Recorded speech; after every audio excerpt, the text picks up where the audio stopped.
This is. What's that, Hannah? I said this is exciting. Yeah. Yeah. You are cutting out, like, just sometimes in the middle of your sentence. Oh, that happens sometimes. I Eef. Okay, I don't know if you're doing that on purpose or not. Taco, tuna salad, and Oh, jeez. cummerbund. Dang, troll man! Oh my goodness. Oh, this is gonna be a wild And then one. Peter Dink.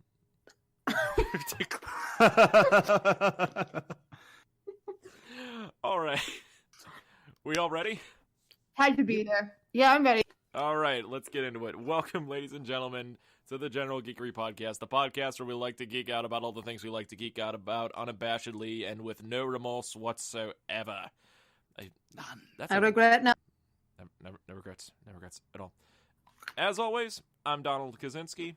With me, as always, is the amazing Hannah Kubiak. Hello, And we have a special guest with us today. It is Peter Dinklage. That would be incredible if that would. But we got someone just as good.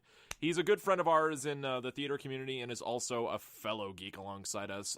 I would like to introduce Mr. Andrew Kelly. Andrew, thanks for agreeing to be on the show. Absolutely. Love to be here. All right. So, I know Hannah specifically asked for this topic to be done. Hannah, you want to lead the charge? What are we talking about today? Sure. Today we are talking about tabletop RPG. Yes, tabletop RPGs. It's a great obsession of mine. Yeah. As a theater person, it warms my soul. Yes, it does. Amen to that. And you stream it too. Like you're part of a stream that does this. Hmm? Yeah. Yep. That is. Yeah. It's completely different when you know you're being watched by strangers. Let me tell you.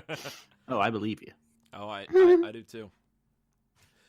So, for those not familiar with tabletop RPGs, in a short sense, think Dungeons and Dragons. Yep. That's basically the casual description of tabletop RPGs is like you create your own character, you do adventures with your party, dice rolls, clarity checks, everything like that in between. There's more to it than that, but that's just the general sense. Mm-hmm.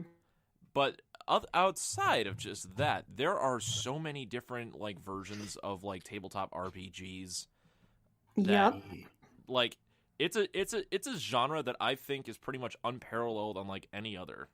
And it's kind of crazy that the Dungeons and Dragons craze actually started in Wisconsin. Did it really? Oh yeah, that's right. Yeah, if I remember this correctly, I believe one of the main people responsible for its inception is from Wisconsin. Yeah, I think it was Gary. Yeah, Gary Gygax was Wisconsinite? I Wow, think I didn't so. know that. I only referred to him only by his first name because I did not remember his last name. I don't know him personally or anything. Gygax. Because it's so similar to Jerry Gergich from Parks and Rec, and I always get him. Okay, that's fair, I guess. Damn it, Jerry. Okay, here it is. So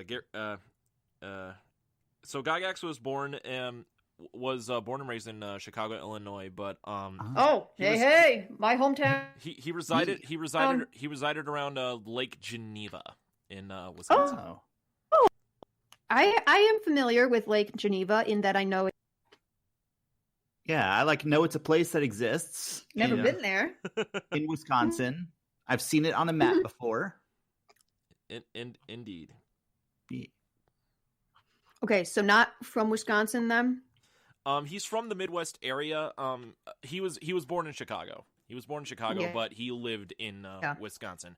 I think he was actually living in Wisconsin when the early bits of Dungeons and Dragons were originally being founded. because it started so. off. It started off in the 70s. Is how far back like this dates. So he had to leave Chicago in order to develop Dungeons and Dragons because Chicago is too cruel.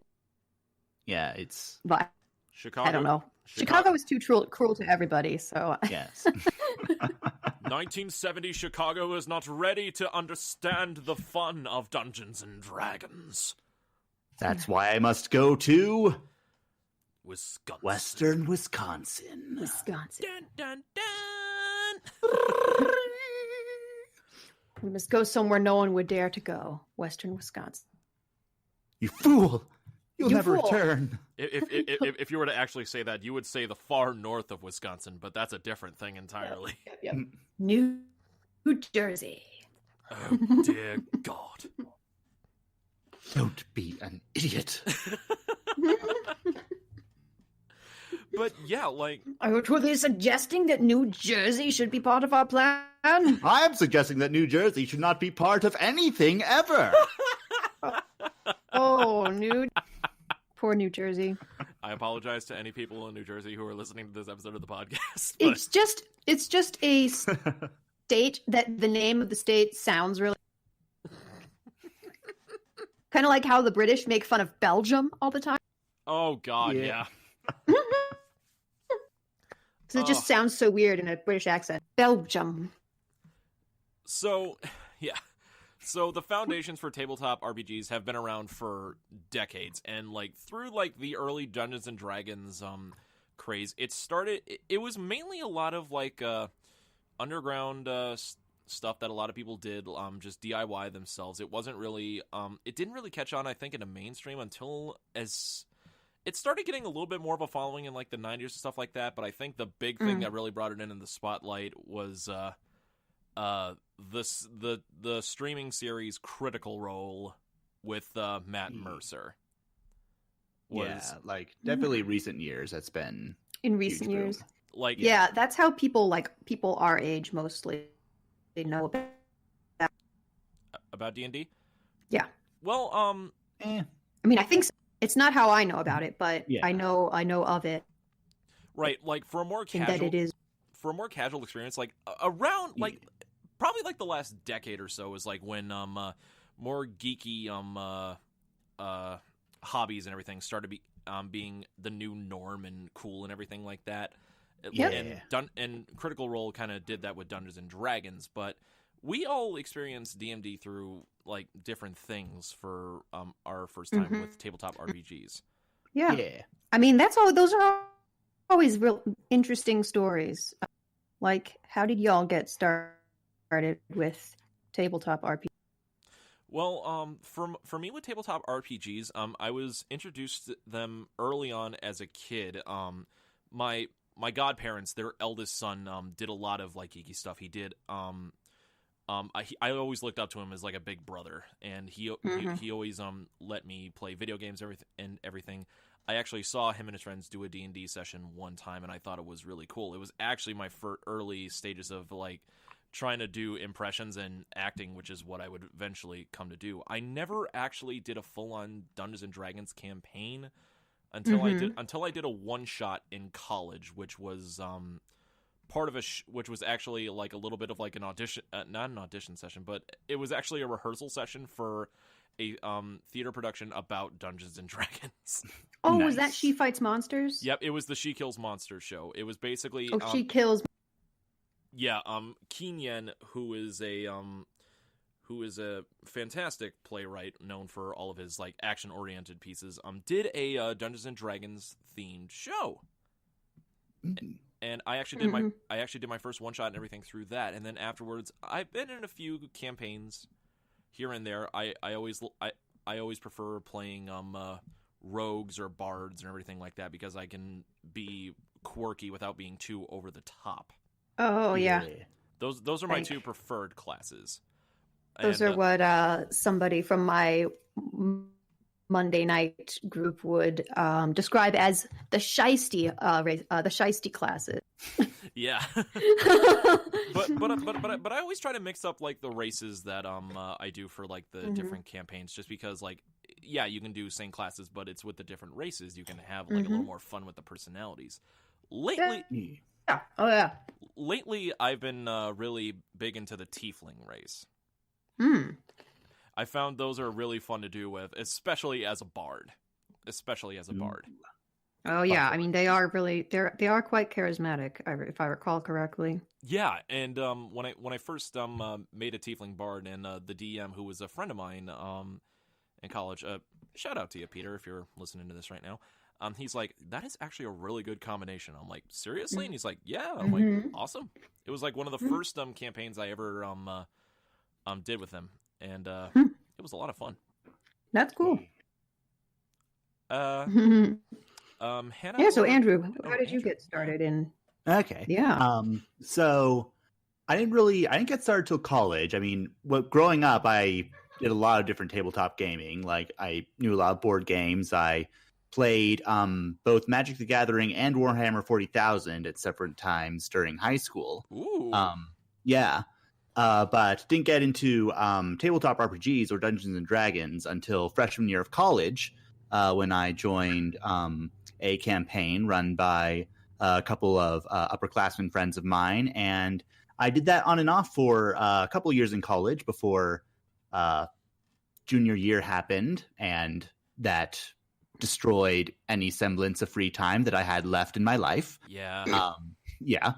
And then I didn't really get back into it for quite some time after that, until just a couple years ago, when I joined a session by someone that frequent listeners of this podcast might recognize, Thomas Sabold. Oh, yes. Yeah. He was a guest on this podcast not too long ago. Yeah, actually. for the Lord of the Rings episode. Yeah, for the Lord of the Rings episode and the Full Metal Alchemist edition of Anime April. Oh, Yeah. I haven't listened to that one yet. I'll have to give that a listen. No, But yeah, so yeah, I've been actually in that exact same campaign for close to 2.5 years now. Isn't that ridiculous? Quite ridiculous. How years pass? Yeah. It takes a long time to finish a campaign, and honestly, like just having like that long time period, you get really attached to your characters. Yeah. And then I played a couple other editions. Like when I played in college, I was playing 3.5 of D&D, and then I played a brief campaign from another unrelated tabletop RPG system that I don't remember what it was called. It was a really cool. It was a simple system designed for one shots and stuff. It was mostly a D6 system. It's interesting. Oh, was it? Wait a minute. Was it Paranoia? It might have been Paranoia. I can't say for sure. It was quite a while ago. And then also we had a brief Starfinder campaign. Basically the sci-fi spin-off of Pathfinder. The group that I'm playing D&D with now had a short Starfinder campaign recently. Nice.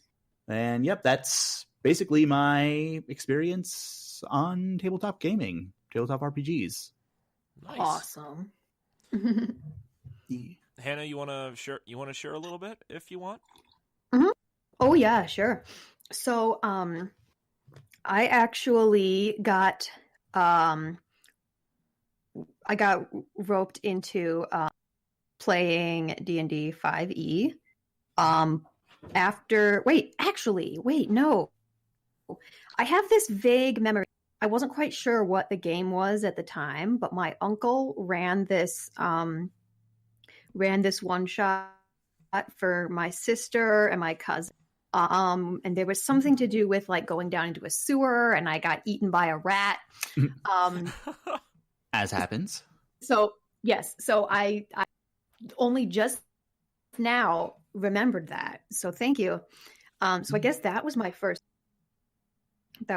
time playing the game. But actually, what really got me into it was that my mom and her two brothers, growing up, they would play Dungeons and Dragons all the time, and like they'd be waiting for the school, and one of them would like run to the window and be like, "I don't see. Wow, do something else," and they would like almost miss the school bus because they were playing this game in the morning. Oh, I love it. But a couple of years ago, yeah, they actually, a friend of theirs who used to play Dungeons and Dragons with them, he was an animator for Pixar for a while. Ooh, at get one out of point. town. Yeah, so yes, great talents came from my grandmother's basement, of course. Yeah. But anyway, when I think it was the year after I graduated college, so my mom and her two brothers, they decided that they were going to get together and play this game again, like they used to when they were younger, you know. Yeah.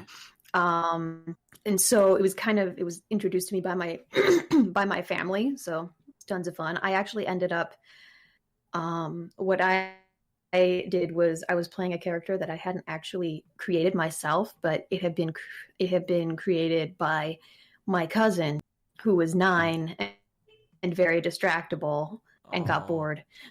So I took over. As children at that age are often we were playing Curse of Strahd. Oh yes. Yeah. So that was tons of fun. It was great to just like get together as a family every for a while and just have snacks, play this game, and just like me and my my mom and my uncles, we'd all be just like sitting there playing this game because we'd show up in like the middle of like lunchtime or something. And one time we were all sitting there and we're like, it's really dark out. What time is it? We're like looked at our watch and we're like, guys, it's 1 a.m. Classic. Beautiful. So we were all just kind of like, oh my goodness. That sounds what is wrong with us? That sounds exactly like my brother's stories right now, because my little brother, who he's a junior in college right now, and he's actually part of his own school's Dungeons and Dragons D&D club. Yeah. Ooh. And he actually DMs a few games. He actually recently, this past year, actually got done with his first campaign, which was Curse of Strahd. Oh yeah. And oh my god, I wish I could have gotten him on this episode, but unfortunately he was busy with schoolwork, so not today. I do want to have him share some stories on the show, though. Oh yeah. I mean, we could talk about this topic for men, definitely. That is Bring different true. people in. That is true. So a viewer episode of General Geekery in the works. I don't know. Oh man, that'd be crazy. Yeah. Okay, but Donald talked about this.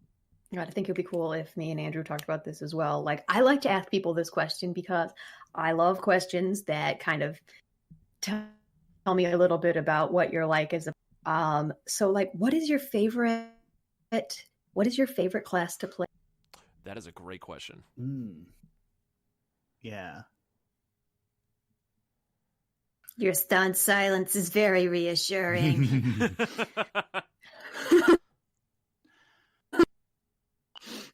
Thing is, see, my characters die so often that I've experienced several different classes. Trying to think, like, I do tend to be drawn toward the magic classes. And currently, my current character in the campaign I'm in at the moment is a warlock, and she is a lot of fun. But I think if I had to choose a favorite, it would actually be Bard. Yes. Like especially in 5th edition, I just absolutely adore sort of the whole jack of all trades, master of some of them actually thing that bards have, where they can just be not necessarily the strongest in combat, but always have a trick up their sleeves for any situation. Oh yeah, jack of all trades is actually it's very underutilized, I feel like. Yeah, it's a real ace in the hole ability. That was such a really nerdy statement. Yeah, it's such an ace in the hole ability that's just weird with bards. It's like you can kind of BS your way through it if you know like how to use it correctly. Yeah. And like if you like do some fun things with the builds, like you can have a bard that is almost as skilled with any kind of like knowledge-based thing as any of your like knows as much about religion as your party's cleric, and knows as much about magic as your party's wizard, and all that fun stuff. Can persuade people to do things as well as your party's sorcerer. It's always fun to have just someone that can do all kinds of fun things and come up with a lot of neat ways to get out of crazy situations. I just like support characters as well, and in like any like video games or tabletop games, I like playing the support, and bards just have a lot of options for that as well. In combat, you can help party members out. You have a lot of access to healing magic. Just a lot of fun things you can do with bards. So. Yeah. Actually, funny thing is, with one of my bards is taunting technique. I basically taunted a plant monster so much it basically suicided itself. Oh my god! In like one of the first sessions I ever did, and the DM just looked at me and was like, "You just made a plant commit suicide," and I'm like, "Well, dang." That's better than the most jaw-dropping thing I did with my bard. What was... Oh, right. Wait a minute. Oh, yeah. I think I was there for that. You were there for that. That was when the bard split from the rest of the party and stepped into the plane of elemental air with no backup plan. Yeah. I'm sorry, what? They don't know what happened to him. They're just like, well, he never came back. Weird. Probably dead. Most likely. Even I don't know if my own character is dead or not. Next time on D&D Z, will Andrew's bard ever return to the campaign? Probably not at this point. Probably not. Oh my gosh. Although now we're running a little bit of a betting pool as to whether the current big bad of the campaign is actually the bard in disguise, but we'll figure that out.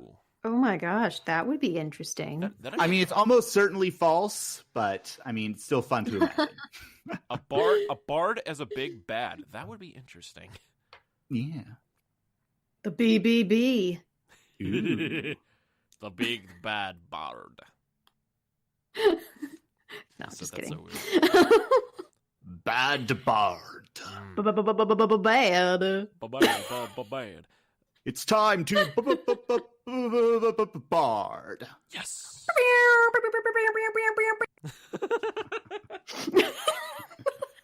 Oh my goodness. This is what happens when you bring me on the show. We do not stick to any semblance of a topic. Oh, don't worry. Me and Hannah sometimes go off on tangents too, so don't worry about it. You're fitting right. Do not worry. Sometimes right I say something completely off topic just because I think that it'll be hilarious. And sometimes it's just like, that doesn't have anything to do with our topic. It's like, yeah, I know, but I just thought of it and it was brilliant. Hey, you always get a laugh. My voice is being recorded. You always get a laugh out of me. You're good. It's kind of like having a built-in laugh track. So even if you're not funny, the audience will be convinced that you are because you have laugh tracked on. Some random guy, well, not random, but you should sell your laughter for like stuff like that. Mine? Yes, you should just laugh into a microphone and then send the tracks to like sitcom. No joke. Like, funny thing is, so for those listening, me and Hannah have said before, we work with theater companies like Voice Found Repertory, Andrew Kelly as well. Literally, all of everyone at VFR, like on the board and everything like that, sometimes always says whenever I go there that I'm one of the best audience members to have in there because of just my energy of laughter and everything like that. Mm-hmm. Like, I don't know why, but even when I went to like my school shows, even in the big main stage theater, they could discern my laughter from the audience. They'd be like, "Oh, Donald's here." Yep. Yep. Yeah. It's insane. And yeah, and that was a really good night on the at the Elephant Man, definitely, because a lot of people came into that show thinking they weren't really find things funny in it. No, and I heard about that too, and I'm like, no, guys, keep going, you got it, this is great. and honestly, like with things like that, like we said earlier, like when tabletop RPGs like first came out, and it was all like really just inclusive. It was just your players, yourself, and the game.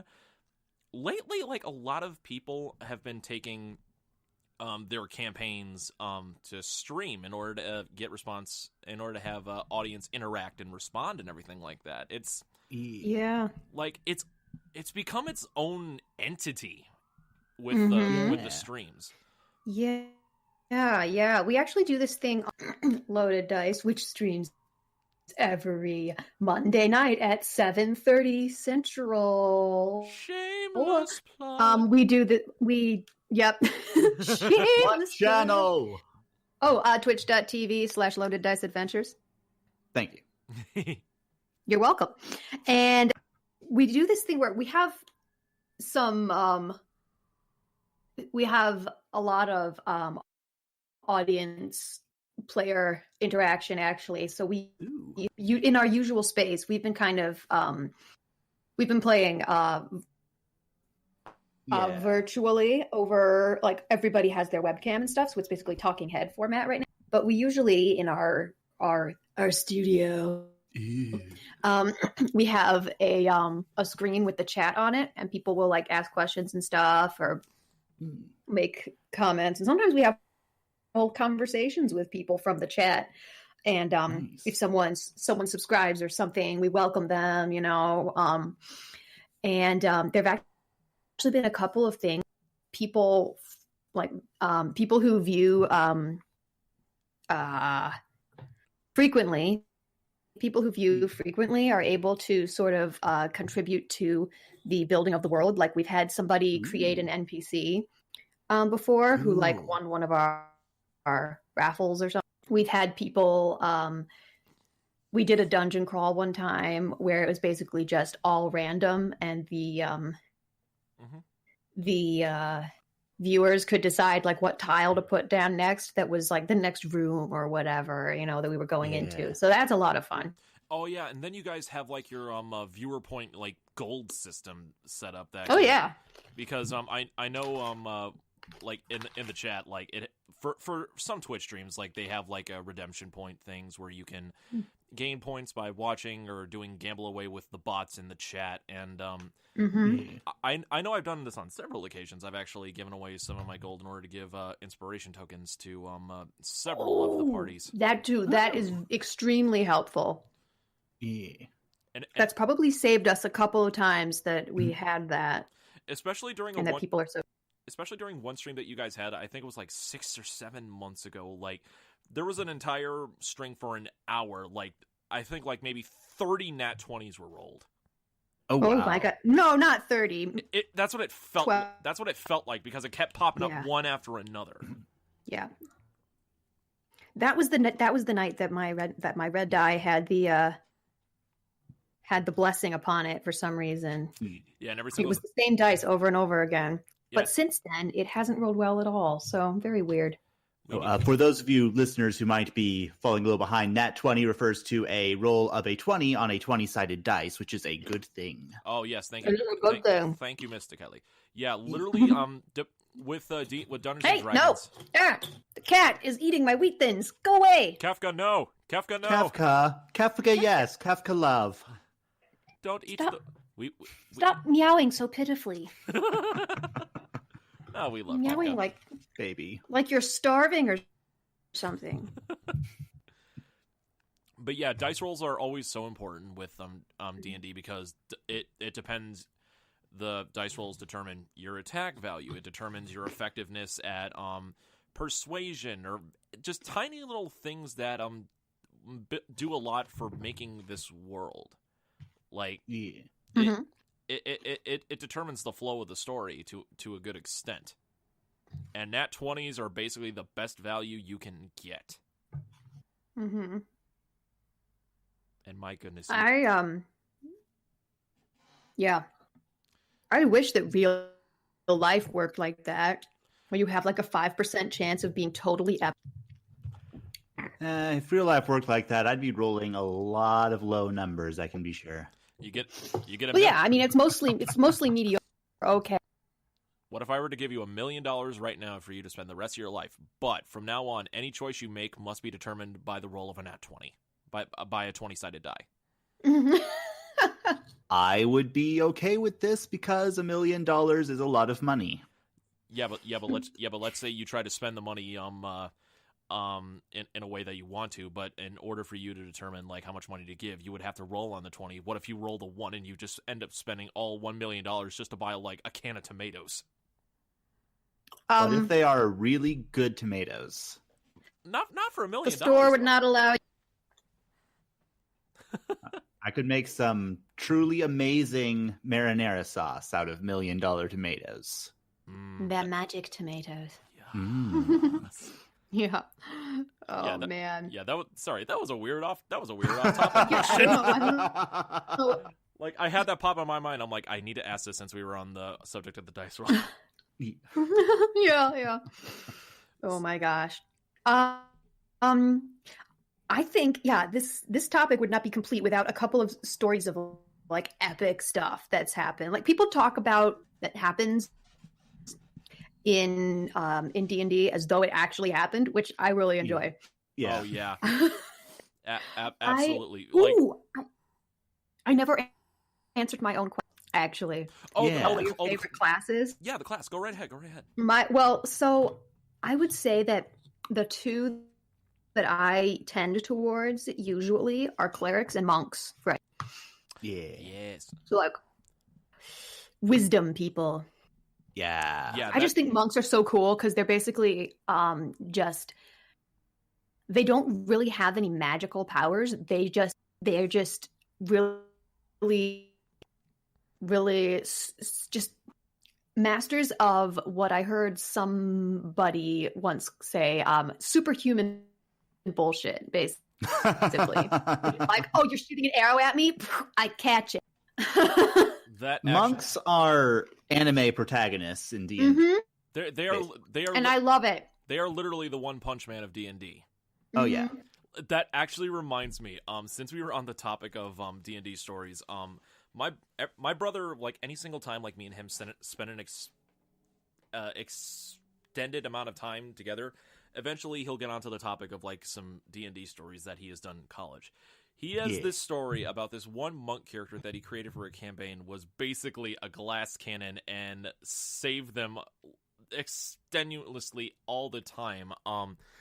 I remember one time he was telling me how he one-shotted a beholder when it threatened to destroy the whole party. Oh my gosh. Love it. Did he like flurry of blows or something and add other stuff and all that kind of shit? Yeah, something like that. Like the entire party was like panicking, everything like that, and my brother convinced them all in order to buff him, in order to do it, and he rolled a nat 20 on the roll and just one-shotted the beholder. Oh my gosh, that's ridiculous. There's like several stories involving that monk, Mm-hmm. but that was like the one that popped into my mind the most, and I'm like, oh my god. I love the monk ability to run up walls and across water. Yes. I don't remember what level that's at, but I would use that an annoying amount of time. Like D&D. I started to say like, so when are you gonna start not just having maps but having it be 3D models? Because we keep on having to find creative ways to put my mini like 60 feet in the air. Yeah. Because I ran up there with my movement. We're just Hannah, could you please get off the walls? Never. I'm running up the walls. Yes, we're just gonna attach this D&D figurine to this $2,000 flying drone in the middle of this enclosed space in the studio, and just bring it up just slightly over the board, just so we can show that Hannah's figure is 60 feet in the air in world. Yeah.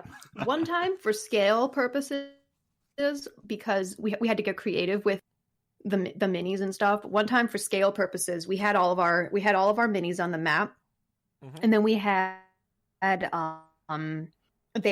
leviathans, these like giant sea creatures, basically was what they were in our. And we didn't have any minis that looked like leviathans, so we ended up using like a giant half drum, a 2-liter of Mountain Dew, and a can of cooking spray as the 2 leviathans. It was a can of Pam. Oh my god. So we kept on saying, "Yep, so I'm going to fire at Pam," and they're like, "For the last time, his name is Gorgoroth." No, his name is Pam. His full name is Gorgoroth Pam. Gorgoroth Pam the Third. Your place. My apologies. Thank you. The world is only limited by the imagination of those who play it, and sometimes we take the imagination into our own hands and make fun. And sometimes Pam. And sometimes Pam. Pam, Pam, Pam, Pam, Pam, Pam, Pamity Pam, Pamity Pam, Pam, Pam, Pam, Pam, Pam, Pam. We just went full Monty Python in that moment, except we said Pam instead of spam. I don't like Pam! I can have yours if you want. I love Pam. I don't like Pam! Oh my goodness. Beautiful. Let me see. I'm trying to think of an epic story here. Well, this is a very, very quick one, but this was very early on in the first in a campaign that I've been playing with since I moved here to Milwaukee. A bunch of VFR people are involved in it and stuff. But this campaign. I was playing a rogue, and I like sneak attacked this person, and I had advantage, so I got to roll. And I rolled both of them, and they were both natural 20s. So it was like a I don't remember how exactly we calculated it, but basically I rolled like 3 times the amount of dice, and it was awesome. It was like 120 points of damage in one stab or something. That is a lot. I have never seen a room full of men so excited about anything, and it kind of made me die inside, but also I felt pretty proud. You hold that medal. You hold that trophy high. You hold that accomplishment. They all sprung to their feet and screamed at me. Awesome. Beautiful. Yep. Oh my gosh. My life is sad. Andrew, you got a tale to share? I'm trying to think of something, but I can't really think of anything in particular. That bit where you just stepped into the elemental plane was pretty cool. Could do that. Like the issue is that the campaign that I'm in, the extended campaign that I've been in, has mostly been a very long stream of very poor decisions. There was one time where one of my characters convinced an eldritch abomination from the depths of the sea that he was trapped in a box. I think you were there for this one too. Yeah. Actually, the current character I'm playing, she is a warlock, and one of the spells that a warlock can get, basically just creates visual illusion. So we were on a whaling ship and attacked by these like ghostly phantasms from beneath the sea with like these crazy magical powers. And in order to sort of keep one of them from basically keep them from pincer attacking us, keep one of them occupied, my character just created an illusion of a box around one of the magical floating phantasms, and it worked.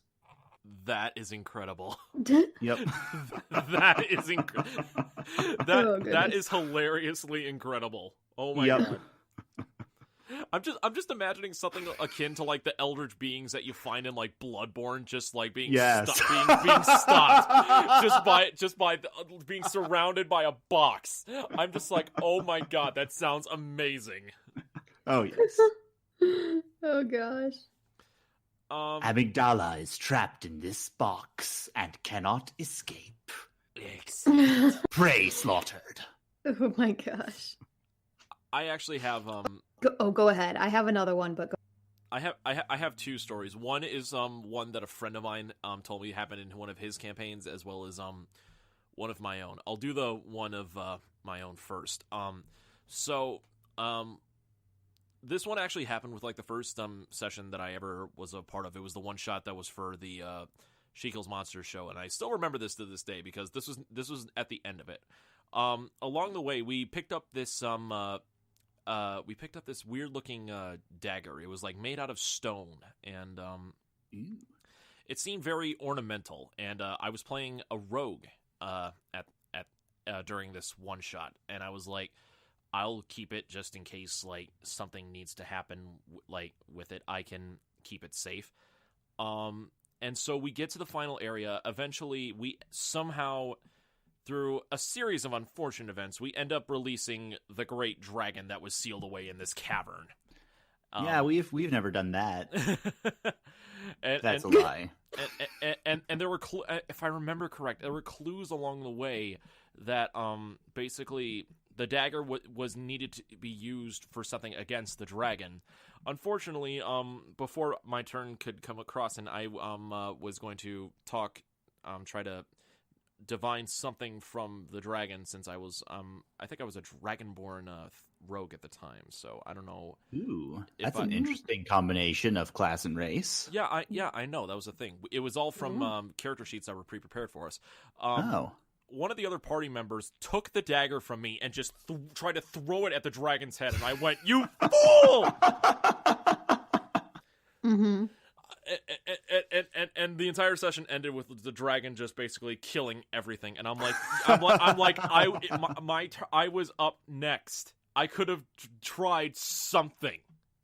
Mm-hmm. All we had to do was just play passive. We could have done something. All we had to do was not die. What you could have just let the Dragonborn try to do something. Oh gosh. Oh my. I'm still hung up over it, but looking back on it, it was kind of hilarious because it was a bunch. There were a lot of us who were playing that did not know what to do. We had never played the game. A lot of us never played the game before, and we were being DM'd by someone who knew the game in and out very, very well. Shout out to you, Levi. I hope you're doing well, my friend. Levi. Yeah, Levi was the one who directed the show, and he was also the one that was leading us through this one shot. Yeah, I've never met him, but I've heard about him. He seems pretty cool. He has influenced a lot of people in the VFR family, in the ways of D&D. A lot of them. Mm-hmm. And then the second story actually comes from my friend Jared from one of his campaigns, where this is gonna sound really stupid. Hearing this out loud, they basically they came across like a giant gorge that they had to cross, but there was no bridge. They needed to get to the other side. Ooh. Oh, that's a classic RPG scenario. They had So here's the thing. Apparently, according to him, they had recently slain near the ledge a couple of either some goblins or bugbears or whatever. And so one of the party members suggested, I have an idea. We're going to skin all of them.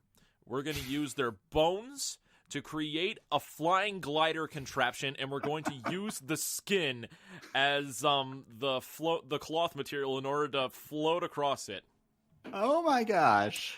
It ended up, apparently, according to him, it ended up working. I'm like, huh?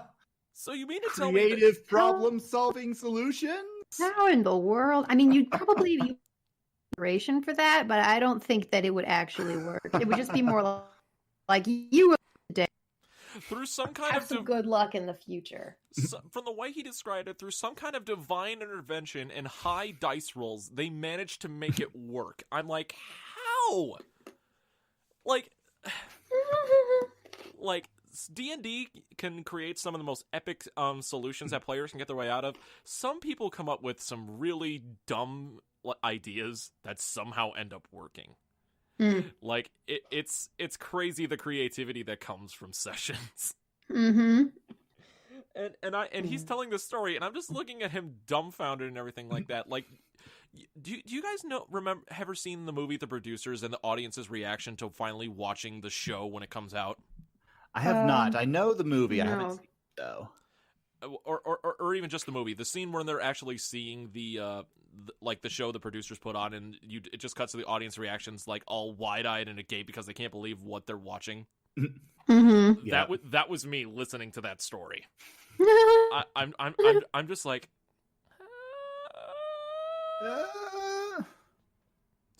So yeah, those are my two stories. Yeah.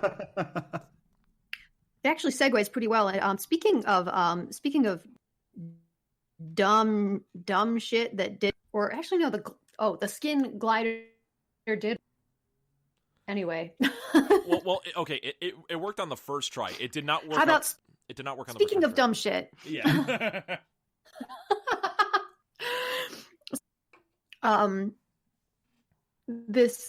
The same rogue that I was so epic with before. There was this situation where where my rogue got a full sword. Mm-hmm. And so there was this sort of like it wasn't the big bad, but it was like a milestone nemesis kind of thing. Yeah. Like a big fight for something. And so I had this Vorpal sword, and as everyone knows, when you roll a natural 20 on a Vorpal sword, you automatically decapitate whatever you're attacking.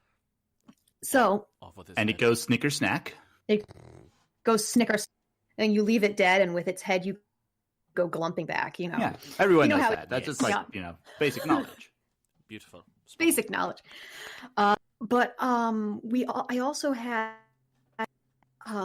she also had something called an all or nothing, which you flip it and it's either a nat 1 or a nat 20. Oh god, that is such a gamble. And I was like, I like these odds. I was like, look, instead of having just a 5% chance of being epic, I have a 50% chance of being epic. It's awesome. That is how math works. Exactly. So I did this thing. I attacked the guy. Like I flipped the coin and attacked him at the same time, and it ended up being on the wrong sleeve. So. Oh no. So what ended up happening was, she came in with this Vorpal sword, and the big bad caught her wrist, ripped her arm out of its socket, and threw it into this giant void with the Vorpal sword still attached to. Oh my gosh. It was GG's, bro. Truly ridiculous. GG's, my dude. Well, she wanted to be epic. It was pretty epic. Yep. And I was like, I consider this a win. My character's won. The Incredible Hulk Endgame meme. I see this as an absolute win. Losing a limb builds character. I believe you did a Full does. Metal Alchemist episode recently, so you know. Yeah. Exactly. And you know how much what a soft spot I have in my heart for amputees. Do we have to go over Full Metal Alchemist again? No. No. Just know that it's something that I think is awesome. True. Especially when you can replace the stump with some metal craft work. Yes. Like a cheese slicer. A cheese slicer. Like an arm with a built-in cheese slicer. Yes. Yep. Or it's just a wooden arm that gets stuck all the time, like that guy in Young Frankenstein. Yes. Oh my god, yes. Following his grandfather's wood. Yes. Look at me! Look at me, everybody! I have replaced all of the front of my body with a metal chest plate, including a partial cheese grater on my abs. That's right. You can literally grind cheese on these abs. Cheese grater abs. I think I'm in love. Sounds painful, sir. It's beautiful. It is a good pain. And then on the other side, if you want the cheese grated more finely, it's another option. That's for your parmesans and your asiagos and so forth. It also doubles for your coffee grinder, as well as maybe grinding some nutmeg to put on your hot chocolate. Nutmeg sounds really good right now, though. Actually, yes, though. I could do with some hot chocolate right now. Yeah, man. I'm okay. I'm okay with my cold brew at the moment. I just got done. Yeah. Dude, I'm sitting here drinking water like a peasant. Well, I have cold brew and water. I got a crap ton of coffee from work like before like the isolation started. So I'm like I'm sitting on I'm through maybe half like 2/3 of the way through maybe 5 pounds of coffee beans. Ooh. Oh, yeah.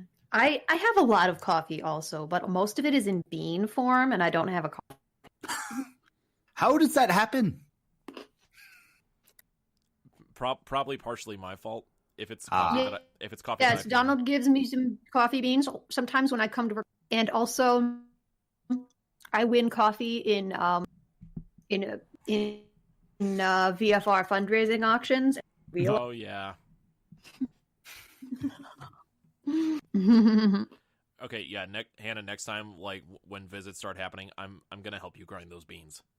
Yeah. Awesome. Yeah, this needs to happen. They're magical beans. These magical beans. They grant you any wish, as long as your only wish is that you'll be a little awake. It'll be a little bit more awake. Oh my god! All these. Let's see. Does anybody have any? I actually have questions or. I actually do have a question, and this is just for us because I know, for us personally, since we are in the theater industry, we act, we do all that stuff.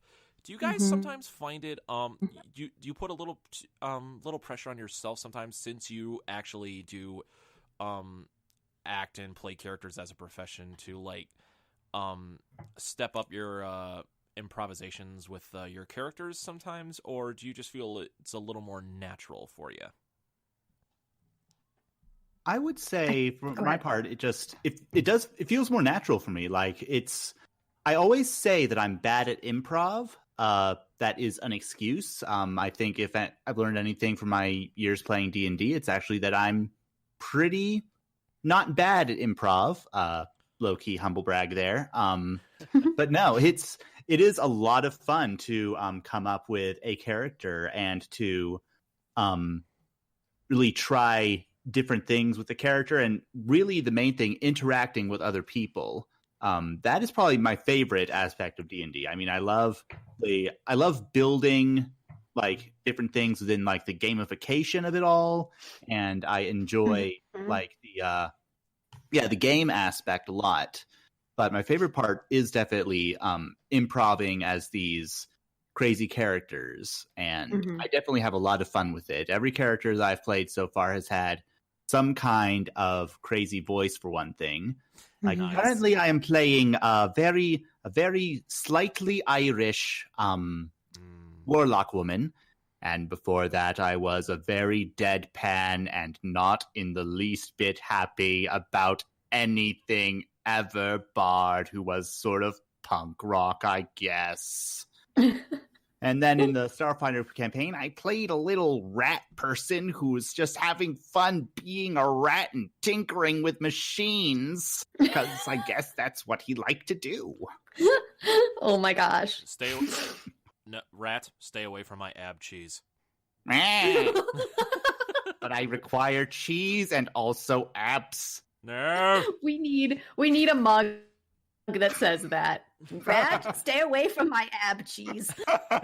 We just need and on it is just a drawing of like a character with just the grating of the cheese.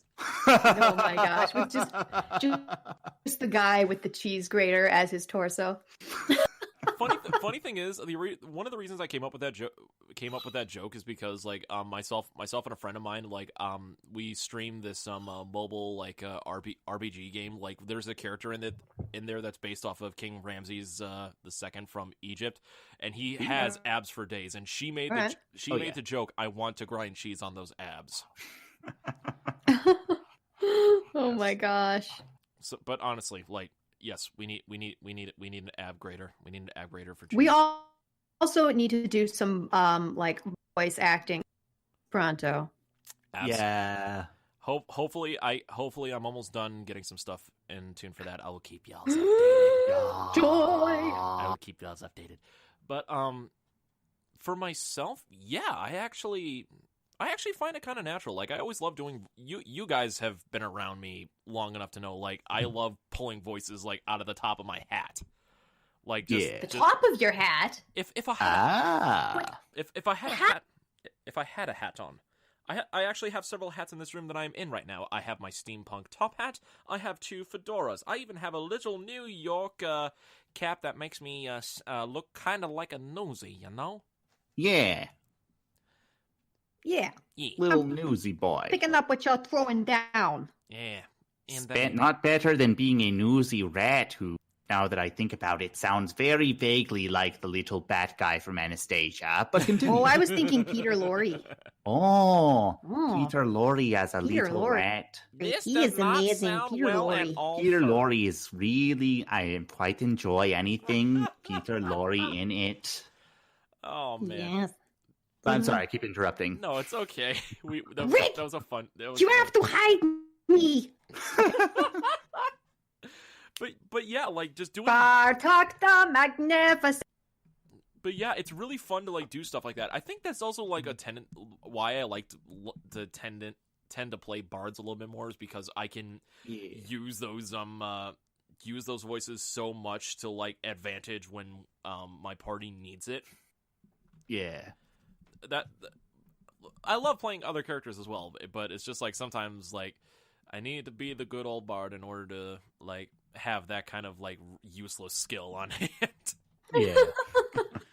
Because compared to like a lot of the other things that happen in the like the tabletop world for like D&D and Pathfinder and all those, like sometimes acting skills don't get much done. Sometimes. Yeah. Actually. Oh. Well, I'll answer the question too. What exactly was the question again? Like, how does being an actor affect what you do? Yeah, I was asking. In RPG? Yeah, I was just asking. Do you find it a little bit harder sometimes to portray characters in D&D, since we are actors and we feel like we have to do more, or does it just come to you more naturally? Oh no, not at all. It comes very natural. And actually, I'm also a writer, so that's a double-edged sword, because I don't really mind if my character gets killed off, because what an awesome story. Yeah. And then B, I get to write another torturous backstory, and it's I've always got character ideas. Character creation, one of my favorite things. No, absolutely. Actually, like in a recent session, in the campaign I'm in, almost our entire party was wiped out. And it was getting close to the end of the battle, and I was like, okay, I guess it's time for my character to do a heroic last stand and die so that the rest of the party can escape. Okay, this will be nice. It'll be a cool way to end her arc, and I can start up with a new character. This will be great. And then she immediately killed the enemy, and I was like, oh, well, that's that heroic sacrifice wasted. Nice. When you wanted to be a hero. Oh my goodness. I was too good at being a hero, dang it. Your hero levels were off the charts in that moment. You wanted to die, but I say you live. No! And he cut out. But what? But yeah, the reason I asked that is that, like, for some reason, like sometimes, like, I've come across, like, I know other friends I know who are actors, like, outside of Wisconsin, like, they do voice projects and everything like that. Some of them have trouble, like, doing D&D sometimes because they're like, I don't know how I want to portray this character or anything like that, and it's like, it's just fun. Just don't put too much pressure on yourself. Yeah. I feel like I feel like that's just sometimes with, like, our profession, we sometimes just put a little bit too much pressure on ourselves with that sometimes. Sometimes. Yeah.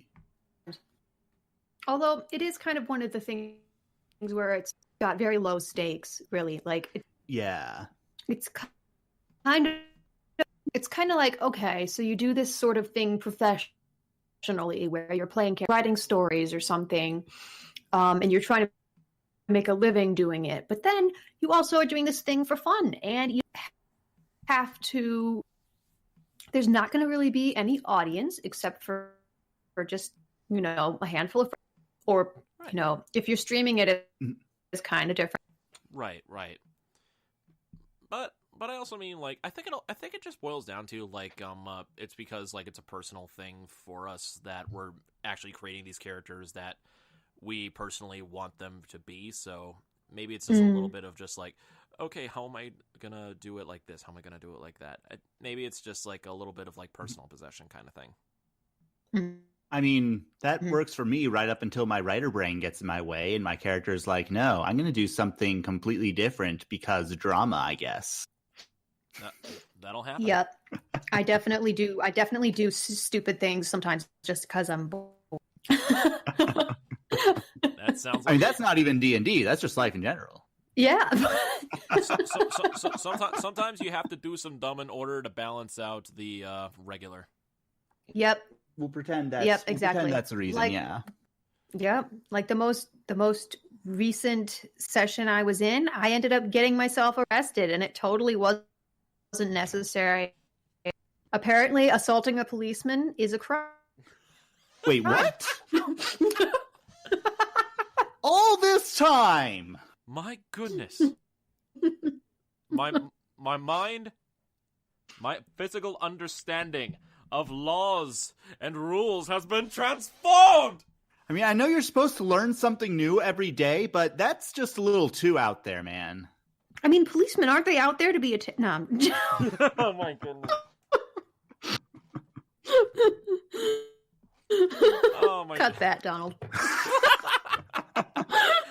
Apologies to any police servicemen or family of such listening. I mean, aren't guards in a medieval setting supposed to be just? They're not supposed to be capable of arresting you, are they? Stop! You have violated the law. Pay the court a fine or serve your sentence. Stop! You are violating. Stop. Stop. Stop. In the name of the law of love. Wait, what? Where did that come from? That is the only law to which I will subscribe. And I noticed that both me and Andrew went to our Zap Brannigan voices. Yeah. I don't even watch Futurama, and I still have my Zap Brannigan voice. Yeah. Oh, is man. this what we're doing now? Are we doing voices? Well, I mean, I brought up the question, so yeah, there was all that. Hey. Oh man. You did bring up the question, so you failed. Oh, I did. Don't bring up so much of the questions. Oh, okay. Questions. I'm so many questions. I'm sorry, lads.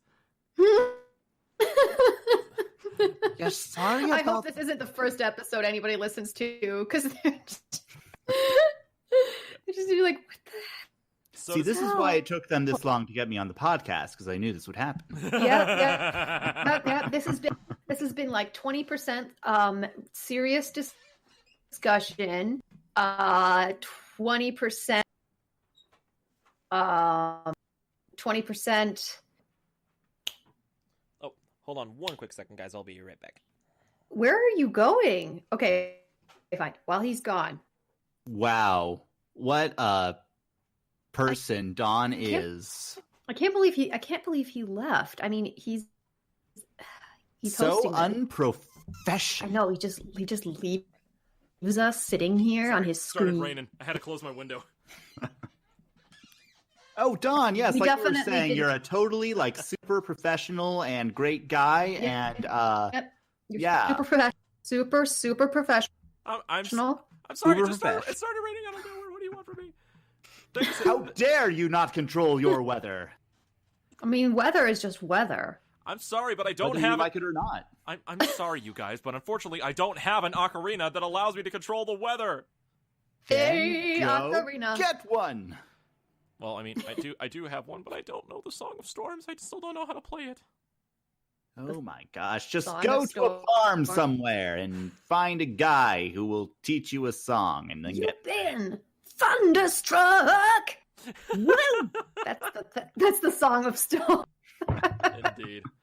Oh my goodness. Oh my gosh. Anyway, I'm glad you cut me off, because I didn't know what the other 80% of this conversation has been. Really, all I know is that the most of it has random impressions, and some of it has been a discussion, and the rest has been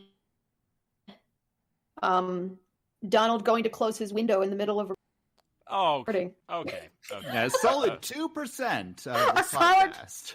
2%.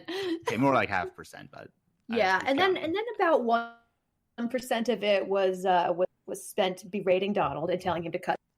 I am the top 1%. Woohoo! So so with that, any closing statements about just tabletop gaming or even just D&D in general, guys? Anybody having a fun? It is a great way to make. It is so much fun, and it teaches, if you start playing this game as a young person, it teaches you teamwork. Hopefully, it teaches creative problem solving, all sorts of things like that, and it's also just tons of fun, and it helps you,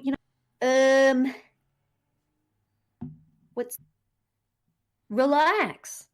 Yeah, it's a fun time, and oh man, it's one of my favorite games. Definitely, there's so much you can. And probably one of the best things about it is that there's no real wrong way to go about it. Like, I believe the first and most important rule of D&D is literally have fun. Yeah. If you're having fun and helping the rest of the people you're playing with having fun, then you're doing it right. And that's all there is to it. Absolutely. That is the big thing. And honestly, like, I think it's really just thanks to, like, our generation, like, specifically, that, like, D&D has just been growing more and more into a more, like, acceptable way for, especially for the next generation. Like, this next generation has so much more better access to, like, tabletop gaming and everything like that than I think we had the chances for growing up in school. There are clubs just being founded in, like, public schools, just for the sole purpose of playing tabletop games. How amazing is that? Well, not right now because of COVID, but unfortunately, like, spiritually, like, it's still amazing that they're putting the effort into, like, wanting to connect with people, like, either your current friends or wanting to be able to make new ones, just for sitting down, playing a game, having fun, go on an adventure. Yeah. We're going on an adventure. Yes. Adventure. I love it. Yeah. Yep. nerdiness is up there now. You know, like brainy is the new sexy, as they say. Oh, you're going. They say that. Yeah, yep. Brainy is the new sexy. You're gonna go Sherlock Arena Adler on us. I'm gonna go Sherlock Arena. Oh man, so I'm not sexy by any metrics.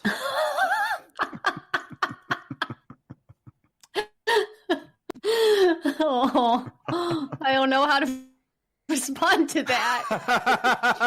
Dang. Ouch. We'll talk about this. We'll talk about your self-worth later, Andrew. That's okay. There's not much to talk about. Oh. Hugs for Andrew, guys. Hugs for Andrew.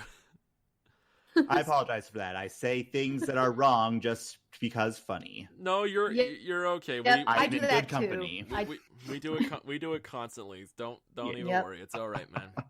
Yep. So I think that's it. I think that's pretty much it. We Yeah. basically boiled it all down right there. Like, Absolutely.